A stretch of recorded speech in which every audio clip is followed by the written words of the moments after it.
Dan saya awali. Assalamualaikum warahmatullahi wabarakatuh.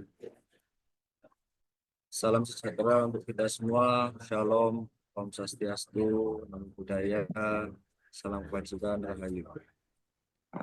Selamat pagi dan selamat datang saya ucapkan kepada seluruh peserta diskusi publik pagi hari ini. Puji syukur kita panjatkan kehadirat Tuhan Yang Maha Esa karena atas rahmat dan karunia-Nya kita dapat berkumpul pada diskusi publik hari ini. Ini dalam acara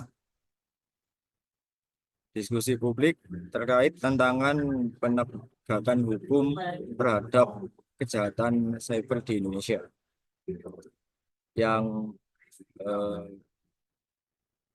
yang diselenggarakan oleh komunitas Indonesia.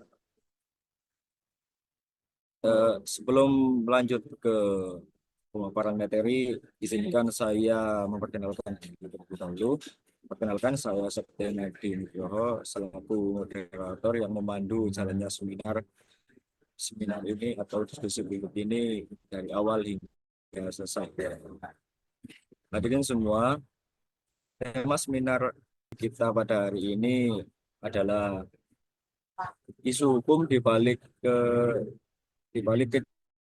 kejahatan cyber di Indonesia, yang dimana isu ini sangat menarik, itu sedang berlaku di era kita. Sebuah topik yang sangat relevan dan penting untuk kita bahas bersama. Untuk membahas tema ini telah hadir bersama kita para pemateri yang yang saya rasa cukup ahli di bidangnya. Eh, ada 5 pemateri, yang dimana pemateri tersebut ialah pemateri pertama ada Evin Malavi, yang kedua ada Arya Fikri Pradana, yang ketiga ada Bagas Ferry Pratama, yang keempat ada Muhammad Iqbal Astiansyah, dan yang kelima Muhammad Hasta Mandira Putra. Baik, tanpa panjang lebar, mari kita langsung simak pemaparan materi dari narasumber kita. Kepada pemateri, waktu dan tempat saya persilakan.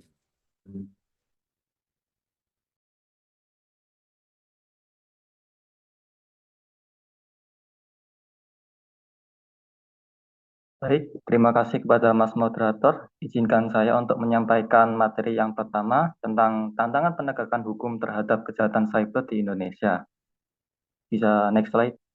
Kejahatan cyber ini merupakan ancaman serius ya bagi keamanan nasional dan masyarakat Indonesia. Perkembangan teknologi informasi dan komunikasi yang pesat ini telah membawa banyak manfaat bagi masyarakat Indonesia. Namun ternyata juga membawa risiko keamanan yang signifikan. Ya, oleh karena itu, kejahatan cyber dapat dilakukan oleh individu atau kelompok dan dapat memiliki motif yang beragam, seperti keuntungan finansial, kekuasaan, atau balas dendam. Nah, oleh karena itu, penegakan hukum terhadap kejahatan cyber sangat penting untuk melindungi masyarakat dan keamanan nasional. Namun, penegakan hukum terhadap kejahatan cyber juga memiliki tantangan yang signifikan, seperti kurangnya regulasi yang efektif, keterbatasan kemampuan lembaga penegak hukum, dan perkembangan teknologi yang cepat. Bisa di next.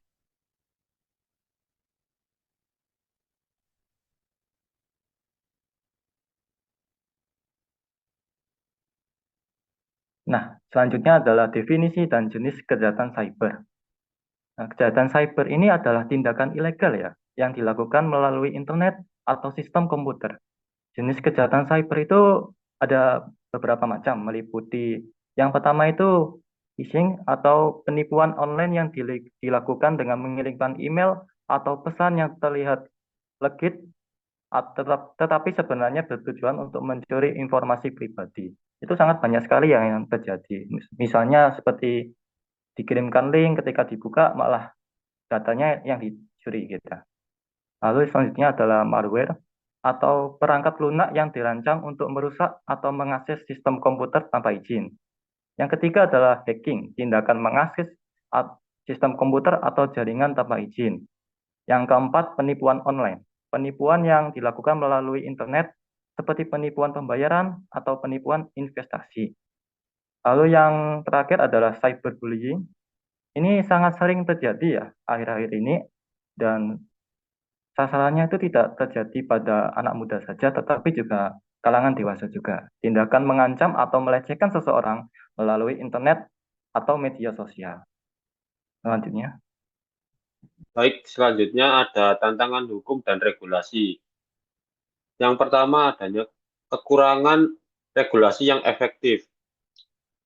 Regulasi yang ada saat ini sering tidak memadai untuk mengatasi berbagai bentuk kejahatan cyber yang terus berkembang.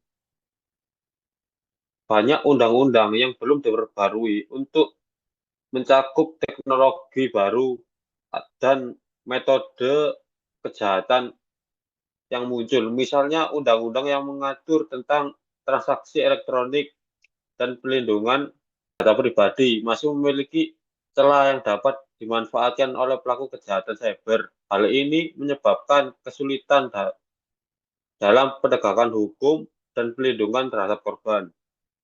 Yang kedua ada keterbatasan kemampuan lembaga penegak hukum.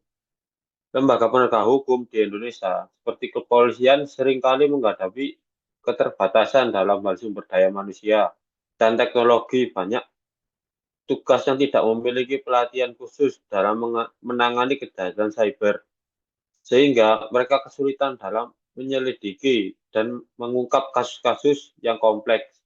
Selain itu, kurangnya alat dan teknologi yang memadai untuk analisis digital juga menjadi hambatan dalam penegakan hukum. Yang ketiga, ada perkembangan teknologi yang cepat. Kejahatan cyber dapat berkembang dengan cepat, sehingga regulasi dan kemampuan lembaga penegak hukum harus dapat mengikuti perkembangan teknologi. Teknologi informasi dan komunikasi berkembang terlalu cepat, sehingga sering kali lebih cepat daripada kemampuan regulasi untuk mengikutinya. Inovasi seperti kecerdasan buatan, blockchain, dan Internet of Things membawa tantangan baru dalam hal keamanan cyber. Regulasi tidak dapat mengikuti perkembangan ini, berpotensi menciptakan celah yang dapat dimanfaatkan oleh pelaku kejahatan cyber. Yang keempat ada tumpang tindih jurisdiksi. Beberapa lembaga penegak hukum mungkin memiliki jurisdiksi yang tumpang tindih dalam menghadapi kejahatan cyber.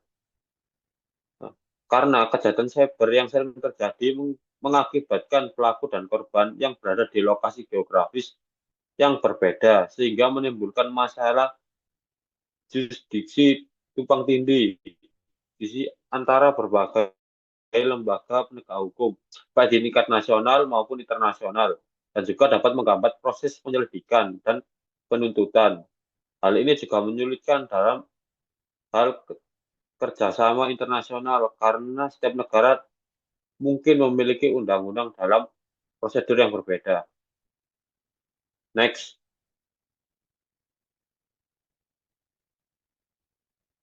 Baik, selanjutnya akan dijelaskan oleh teman saya. Baik, selanjutnya di sini ada aspek teknologi dan bukti digital. Di dalam bukti digital merupakan data elektronik yang dapat digunakan sebagai bukti dalam kasus kejahatan cyber.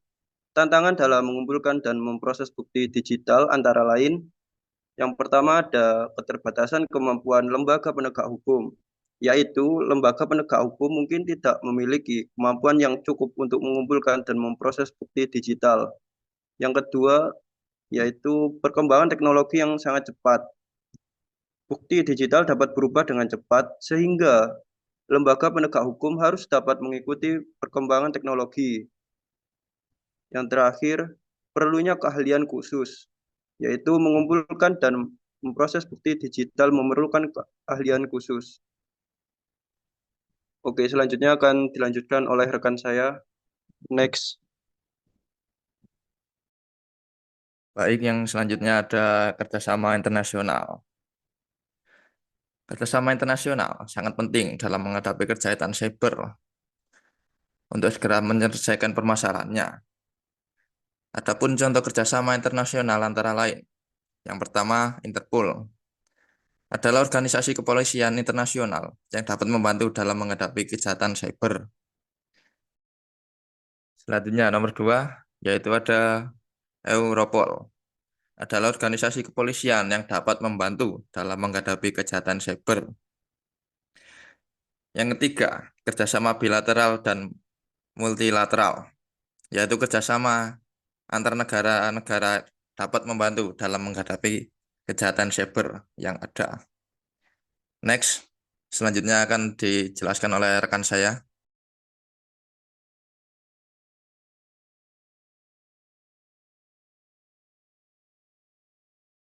Baik, di sini saya akan menjelaskan mengenai strategi peningkatan penegakan hukum. Di sini banyak sekali strategi-strategi yang bisa untuk meningkatkan penegakan hukum. Di sini saya akan menyebutkan dan akan membacakan. Yang pertama, ada pengembangan regulasi yang efektif. Regulasi yang efektif dapat membantu dalam menghadapi kejahatan cyber. Yang kedua, ada peningkatan kemampuan lembaga penegak hukum. Lembaga penegak hukum harus memiliki kemampuan yang cukup untuk menghadapi kejahatan cyber. Jadi, kemampuan lembaga penegak hukum ini banyak sekali cara untuk meningkatkan strategi. Jadi, banyak sekali caranya. Terus, yang ketiga, kerjasama internasional. Kerja internasional dapat membantu dalam menghadapi kejahatan cyber. Yang pasti kita juga minta kerjasama, sharing dengan negara-negara lain bagaimana untuk menjaga dan peningkatan penegakan hukum. Dan yang terakhir ada peningkatan kesadaran masyarakat tentang kejahatan cyber. Masyarakat harus sadar tentang kejahatan cyber dan cara mencegahnya.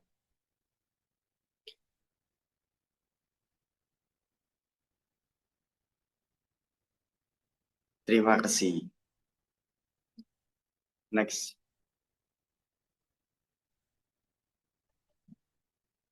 Oleh pemateri, yakni pemaparan materi yang sangat informatif dan membuka pikiran. Selanjutnya kita akan memasuki sesi tanya jawab. Di peserta yang ingin bertanya, saya resen menyebutkan nama sebelum bertanya. Diharap ke pertanyaannya bisa diketik di kolom chat ya. Silakan. Ini nanti setelah present bisa langsung menggunakan nama. Baik, perkenalkan nama saya Najwa Fanur Rahma. Di sini saya ingin bertanya. Pertanyaannya yaitu, bagaimana cara meningkatkan kesadaran masyarakat tentang kejahatan cyber dan cara pencegahannya? Terima kasih. Bapak materi mau ditampung dulu atau langsung dijawab? Mungkin bisa dijawab langsung ya, Mas Moderator. Silakan. Jadi pertanyaannya itu bagaimana cara meningkatkan kesadaran masyarakat tentang kejahatan cyber dan cara pencegahannya, nggih, Mbak Najwa. Jadi menurut pendapat saya itu bisa melakukan dengan edukasi dan sosialisasi tentang kejahatan cyber. Dan tentunya dengan cara pencegahannya melalui berbagai media dan kegiatan. Seperti contohnya seminar saat ini, workshop, ataupun kampanye online. Seperti itu Mbak Najwa. Apakah jawaban saya dapat diterima? Baik, sudah. Terima kasih. Terima kasih. Bagi teman-teman lainnya yang ingin bertanya, silakan boleh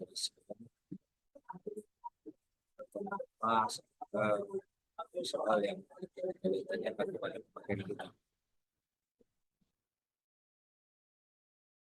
Oke, silakan Mas Satrian.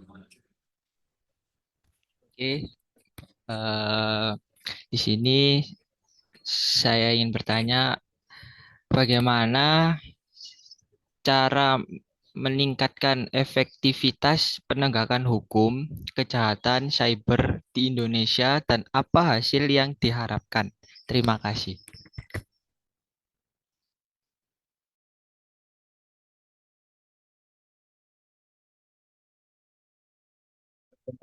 Apakah langsung dijawab?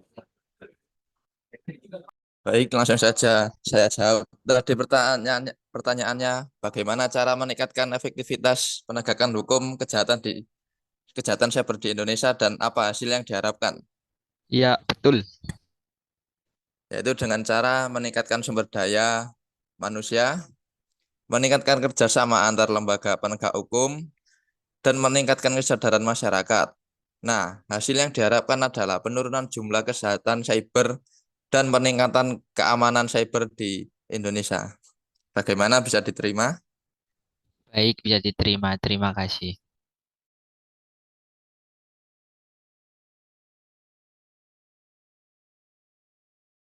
Sekali lagi bagi teman-teman boleh saya lalu silakan menyebutkan nama dan untuk dengan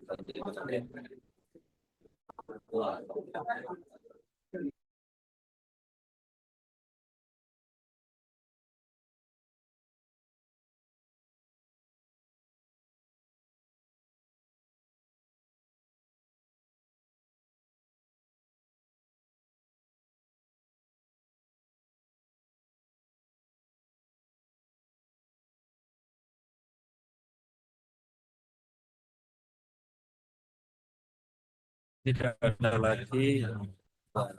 Saya mengakhiri dengan saya mengucapkan terima kasih kepada pemateri kita atas ilmu. Saya Septian Negro selaku moderator.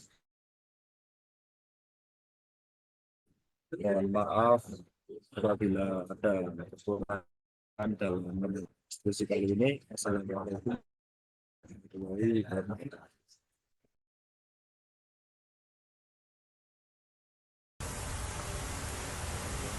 Hadirin sekalian, tak terasa kita telah sampai di penghujung acara.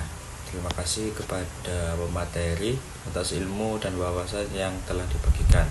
Juga terima kasih kepada peserta yang telah berpartisipasi aktif selama seminar ini berlangsung atau diskusi publik ini berlangsung. Semoga apa yang telah kita pelajari hari ini bermanfaat dan dapat diaplikasikan dalam kehidupan sehari-hari maupun dalam bidang profesional kita masing-masing.